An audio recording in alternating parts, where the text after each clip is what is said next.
നല്ല കറുപ്പ് മൂവിയുണ്ട്. സിനിമ എങ്ങനെയുണ്ടെന്ന് വെച്ച് കഴിഞ്ഞാൽ ഞാൻ എക്സ്പെക്ട് ചെയ്യുന്ന ഒരു സൂര്യ ഉണ്ട്. ആ ഒരു സൂര്യ ഇതിനകത്ത് ഉണ്ടായിരുന്നു എന്ന് വെച്ചാൽ എനിക്കത് ചിലപ്പോൾ ഇല്ലാന്നേ പറയാൻ പറ്റുള്ളൂ. സൂര്യ ഫാൻസ് ആയിട്ടുള്ളവർക്ക് പോയി എൻജോയ് ചെയ്യാൻ പറ്റിയ ഒരു സിനിമയാണ്.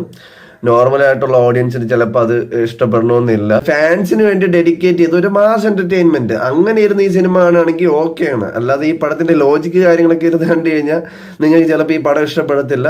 ഇല്ല, ഞാൻ ഈ പറഞ്ഞ പോലെ ഒരു മിക്സഡ് അഭിപ്രായമായിരിക്കും നിങ്ങൾക്കും വരുന്നത്. ഫസ്റ്റ് ഹാഫ് നല്ല എന്റർടൈൻമെന്റ് ആയിരുന്നു, നല്ല രീതിയിലൊക്കെ സിനിമ പോയി. സെക്കൻഡ് ഹാഫിലോട്ട് എത്താൻ നേരത്തെ എവിടെയൊക്കെ എന്തൊക്കെ ഒരു മിസ്സിങ് അങ്ങനെ ഇങ്ങനെയൊക്കെ പോയി. പിന്നെ ഇടയ്ക്കിടയ്ക്കുള്ള കോമഡി കാര്യങ്ങളൊക്കെ കൊള്ളാം. പിന്നെ എടുത്തു പറയുന്ന മറ്റൊരാളുടെ ഒരു പെർഫോമൻസ് എന്ന് പറയുന്നത് ഇന്ദ്രൻ ചേട്ട് ഒരു രക്ഷയില്ലാന്ന് തന്നെ പറയാം. പുള്ളിക്കാരനെ ഇരുത്തി ഇങ്ങനെ കരയിപ്പിച്ച് കളഞ്ഞു. അതായത് ഹോം സിനിമയിലെ പെർഫോമൻസ് എങ്ങനെയായിരുന്നു അതേപോലെ തന്നെയാണ് പുള്ളി പെർഫോമൻസ് ചെയ്ത് തുടങ്ങുമ്പോൾ തന്നെ നമ്മളെ കണ്ണ് നല്ല രീതി നനയും. അങ്ങനെയുള്ളൊരു പെർഫോമൻസ് ആ പടത്തിനകത്ത് എനിക്ക് ഏറ്റവും ഇഷ്ടപ്പെട്ടത് ഇന്ദ്രൻ ചേട്ടന്റെ ആ ഒരു പെർഫോമൻസ് തന്നെയാണ്. ഞാൻ സൂര്യൻ എക്സ്പെക്ട് ചെയ്യുന്ന ഒരു ക്യാരക്ടർ ഉണ്ട്, അതെന്തായാലും ഈ പടത്തിനകത്ത് എനിക്ക് അത്ര ഫീൽ ചെയ്തിട്ടില്ല. പുള്ളിയെ കൊണ്ട് മാസ പടങ്ങൾ ചെയ്യുന്നതിനേക്കാളും ബെറ്റർ ആയിട്ട് എനിക്ക് ഫീൽ ചെയ്തത് കുറച്ച് ആക്ടിങ് ബേസ് ചെയ്തിട്ടുള്ള ക്ലാസ് ആയിട്ടുള്ള ഫിലിംസ് ആണ്.